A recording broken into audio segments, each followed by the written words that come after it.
Hello guys, welcome back to my channel. For English viewers, you can turn on the subtitles in this video. हिजो बिहानको match मेरो ठूलो controversy भयो। त्यही discuss गर्न यो भिडियो बनाइराको छु। च्यानलमा नयाँ हुनुहुन्छ भने प्लिज सब्स्क्राइब गर्नु होला। It really helps me a lot to make such videos. भयो के भने हिजो बिहान नेपाल टाइम 1:45 मा म्याच थियो। म म्याच हेरिराको थिए। खेलको 12 मिनेटतिर लेवान्डोस्कीले गोल गर्छ र सुरुमा रेफ्रीले गोल पनि दिन्छ, तर भारले अफसाइड दिन्छ।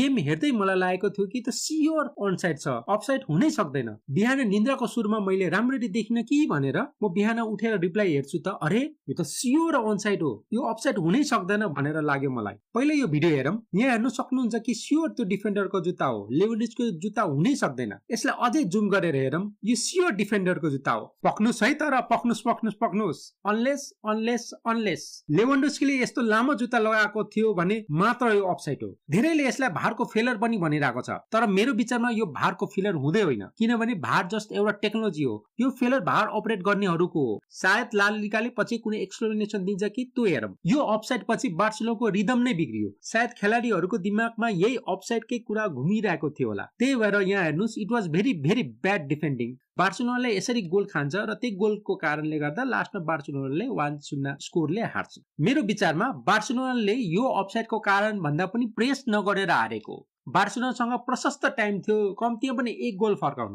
तर बार्सिलोना खेलाडीले कुनै पनि प्रेस गरेन। एकदमै लो इन्टेन्सिटी र कुनै पनि फाइट ब्याक देखाएन। मेरो विचारमा अन्सु फाटी र गाबीलाई निकै नै पहिला ल्याउनु पर्यो। अब कुरा गरौँ बार्सिलोनाको लाइनअपको। यहाँ हेर्नुस्, बार्सिलोनाले यस्तो 4-2-3-1 लाइनअपमा खेलेको थियो। किपरमा इनाकी पेना, दुईटा सेन्ट्रल डिफेन्डर्स कुबार्सी र मार्टिनेज, त्यस्तै राइट ब्याकमा कुन्डे, लेफ्ट ब्याकमा बाल्डे, सेन्ट्रल मिडफिल्डमा कासाडो र फ्रेङ्की डियोङ, 10 नम्बरमा पेट्री, लेफ्ट विङमा रफिना, राइट विङमा लोपेज र सधैँ 9 नम्बरमा लेवान्डोस्की। अब सब्स्टिट्युट्सको कुरा गरौँ। डेनी ओल्मो फ्रेङ्की डियोङको ठाउँमा 45औं मिनेटमा आएको थियो। त्यस्तै 69 मिनेटमा आन्सी फाटीलाई सब्स्टिट्युट गरेको थियो फर्मिन लोपेजलाई, अनि 84th मिनेटमा गाबीले कुन्डेलाई रिप्लेस गरेको थियो। त्यस्तै पेट्रीको ठाउँमा पाउ भिक्टर आएको थियो लास्टमा। आउनुस् अब खेलाडीहरूको पर्फर्मेन्सको कुरा गरौँ र यिनीहरूलाई रेटिङ पनि दिउँ। पहिला कुरा गरौँ गोलकिपर इनाकी पेनाको। त्यो 1-on-1 मा गोल बचाउन सकेन, तर उसको भन्दा पनि डिफेन्डर्सहरूको गल्ती थियो, सो म उसलाई 10 मा 8 को रेटिङ दिन्छु। अब कुरा गरौँ राइट ब्याक कुन्डेको। यो मैच कुन्डेले एकदमै खराब खेल्यो। यसको मेन कारण हो लमिन यमाल नखेल्नु। यमाल जो राइट विङबाट खेल्छ,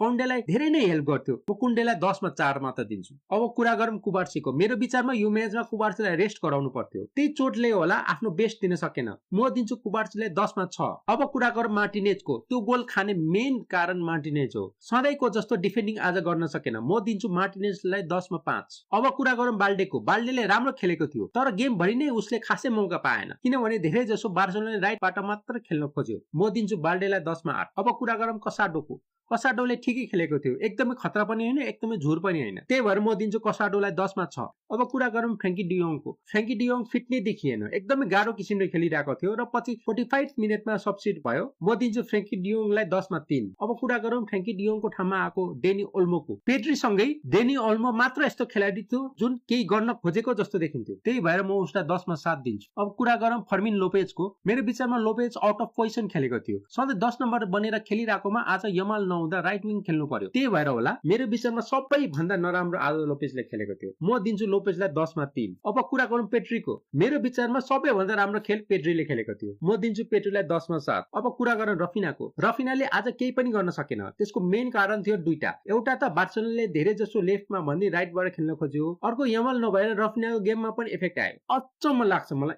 एकदम अचम्म लाग्छ। एउटा 17 वर्षको खेलाडी यमाल खेलेन भने बार्सिलोनाको गेम नै बिग्रिन्छ। म दिन्छु रफिनालाई 10 मा 4। अब अन्तिममा कुरा गरौँ लेवान्डोस्कीको। बार्सिलोनाले आज इन्टेन्सिटी नदेखाएर होला लेवान्डोस्कीले खासै मौका नै पाए। म दिन्छु लेवान्डोस्कीलाई 10 मा 5। यो त थियो मेरो रिभ्यू। हजुरलाई त्यो अफसाइड थियो थिएन के लाग्यो तल कमेन्ट्समा लेख्नु होला। आजलाई यति नै, बाई बाई, फेरि भेटौँला।